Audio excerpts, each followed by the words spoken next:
Alle Instrumente, um die Klimakrise einzudämmen. Wir müssen sie nur noch einsetzen. Zweitens, Deutschland ist bereit zu mehr internationaler Solidarität. Und die Klimakrise trifft schon heute Menschen in armen Ländern am härtesten. Diese Menschen wollen wir mehr unterstützen und ihnen helfen, mit den dramatischen Auswirkungen der Klimakrise umzugehen. Und wir haben eine Menge Initiative da auch, werden Jochen Fleißbach definitiv da einsteigen. Und dafür müssen die Industrieländer also unsere Finanzversprechen erhalten. Aber wir müssen auch die ganzen Finanzströme der Welt Richtung 1,5 Grad resiliente Wirtschaft schaffen. Wir stehen auch zu unserer Verantwortung als Industrieland und wollen konkrete Vorschläge zum Loss and Damage erreichen. Und wir finden zu Schluss, es war wirklich ein sehr wichtiges Zeichen am Anfang dieser COP, Tag 1, dass alle Länder zusammengekommen sind, haben eine Agenda da, jetzt zu arbeiten. Das bringt gute Stimmung rein. Die verletzbarsten Länder wissen, wir nehmen ihre Sorge ernst. Und jetzt sind wir mittendrin und wir freuen uns auf viele Austausche hier in der Pavillon. Und ich gebe das Wort weiter auf Jochen. Ja, meine Damen und Herren, vielen Dank, liebe Jennifer.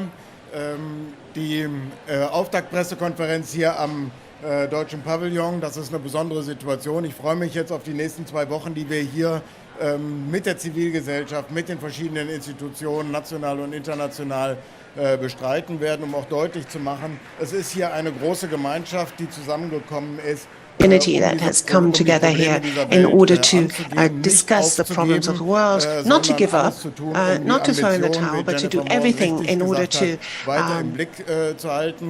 bring us forward towards this vision that Jennifer outlined, this ambitious vision.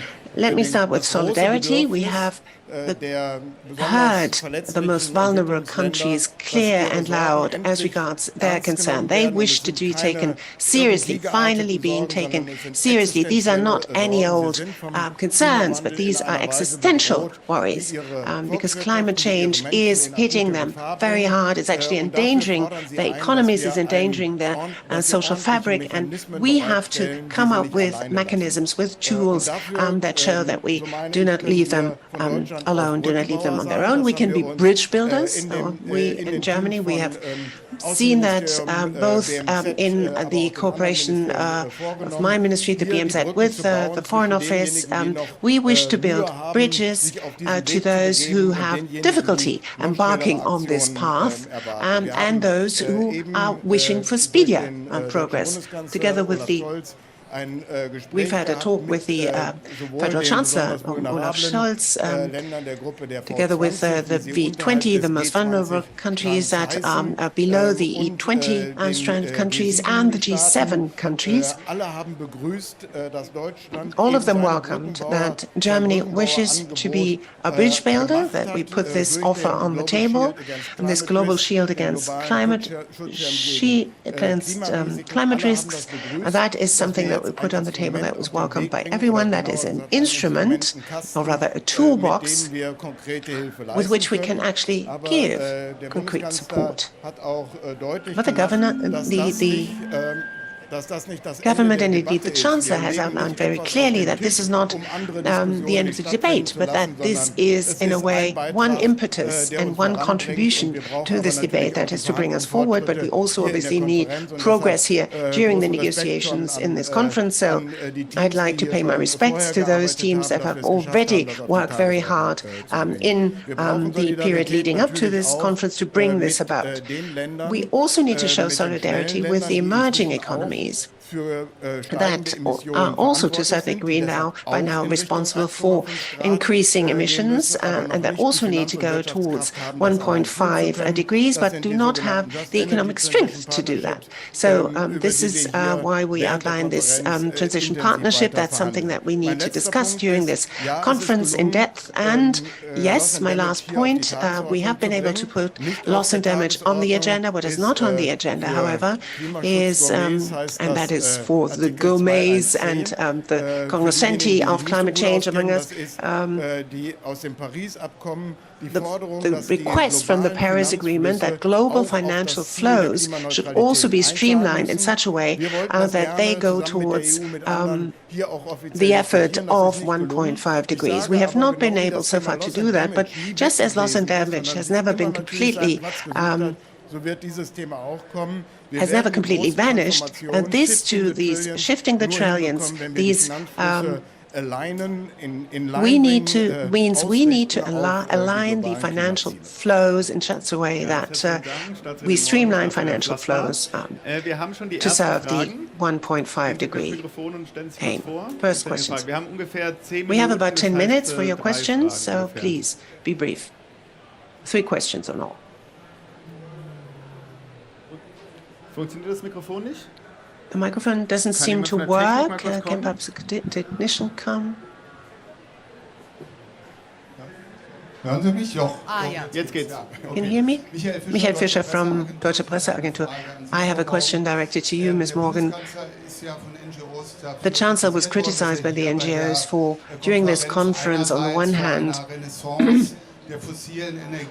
warning against the renaissance of fossil fuels, but on the other hand, promoting actually developing the potential of gas fields in Africa. How do you explain this contradiction? And is actually promoting gas fields, gas exploration in Africa sensible? Well, I think the Chancellor made it very clear.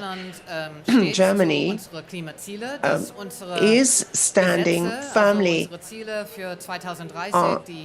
is supporting firmly our climate goals, that is 80% renewables and greenhouse gas neutrality until by 2045. That is the goal. Obviously, each and every country needs to do more. This is why we're all here.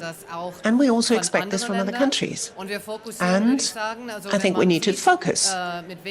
If we look at who's meeting during this time here, if you look at who we are meeting, this Gas Energy Transition Partnership, the focus of our cooperation really is renewables and development and adaptation.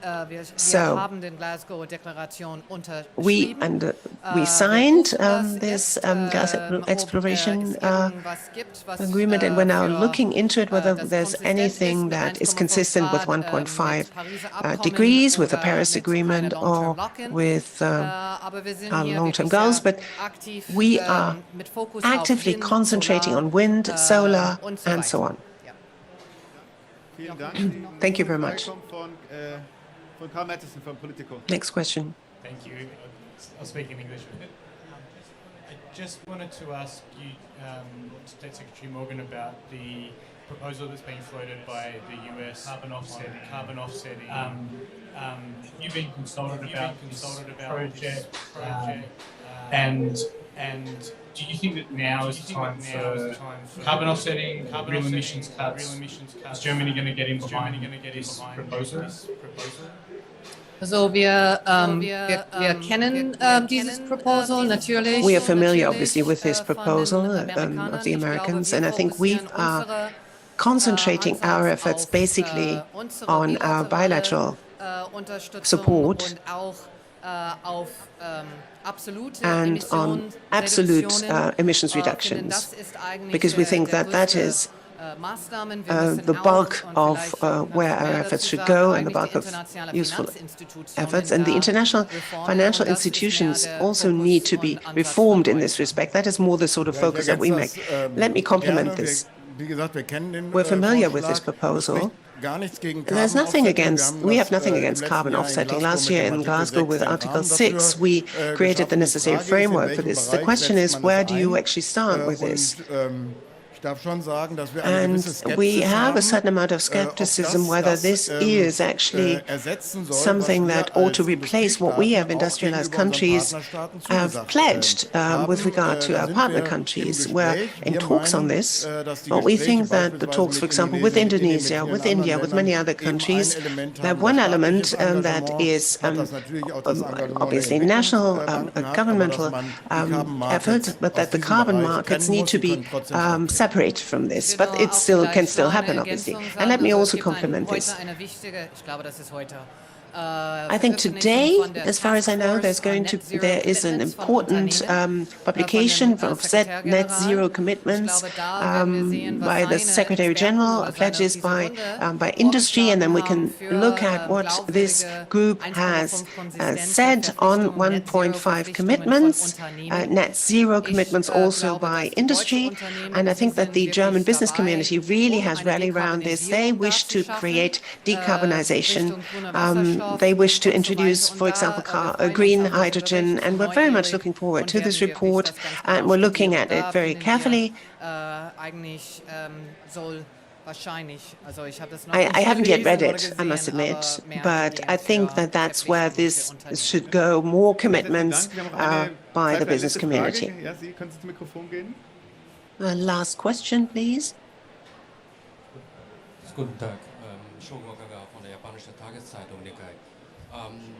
Chancellor Scholz was in China last week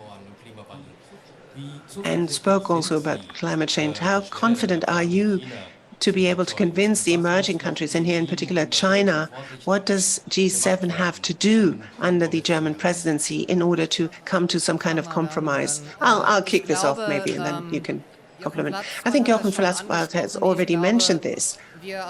We in Germany, we as part of the European Union, see ourselves in a situation where, together with others, with the emerging countries, with developing countries, we would wish to be at eye level. We wish to be true partners, to see to it that there is indeed a sustainable development that leads towards more adaptation. We have a basis of talks here with China. Obviously, we are talking to each and every country because we're working on a consensus-based approach. We hope, as I said, that each and every country is going to increase its ambition, because there's a big gap between what we need and in order to reduce the global warming. And there's also obviously talks with China. We hope that we hear something positive from this country. That would be a great contribution. I can only underline this. One has to make a distinction between China and other emerging economies and developing countries. China is actually only formally, if we look at the indicators, developing countries, it is the biggest emitter in this world and also a very prosperous economy. So we are expecting China in a number of areas. They already do this, show us more responsibility, nationally and internationally. That is different from the other emerging economies. There we see ourselves under the obligation to support them in very various ways, for example, through concessionary loans. With the poorest countries who would not do that, where they need grants. But again, there we have to make distinctions, and I think that's the sort of political line that we need to pursue. And we also want to have a negotiation agreement with a robust mitigation program. So from now by 2030, this should be rolled out so that we are actually able to be within this containment of global emissions with true sectoral approaches, and we expect each and every country to support this in the next few weeks to come. We have one last question. Yes, of course. Please go to the microphone. It's just behind you. It's there. Allerdings auf einer Höhe. Muss mal jemand helfen. You can take it on. You can take it on. Yeah.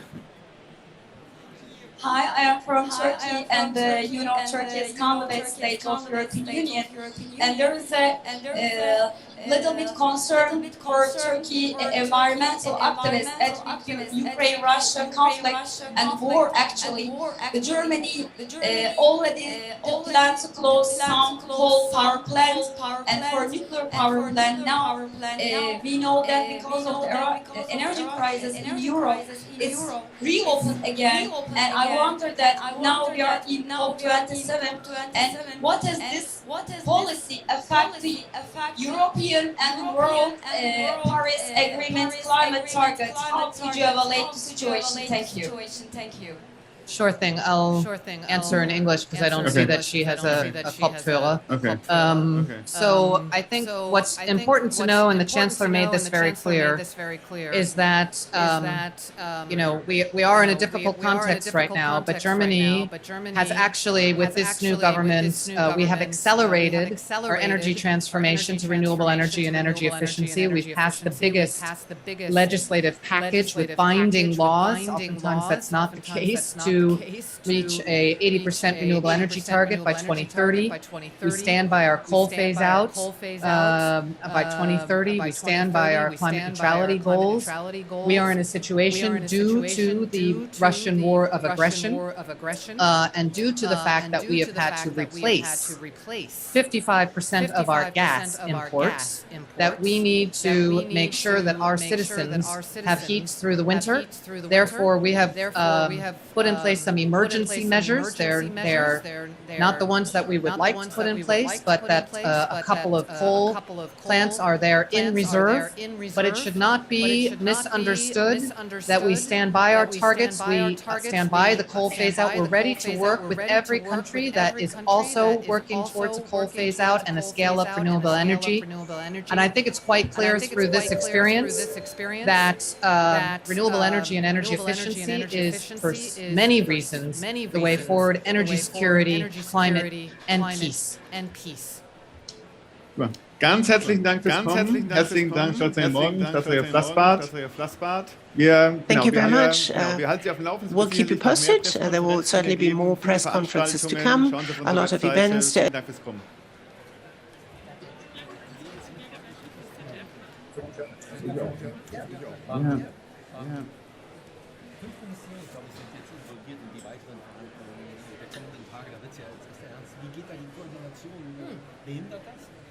Nein, das Gegenteil. Wir treffen uns jeden Morgen um 6 Uhr vom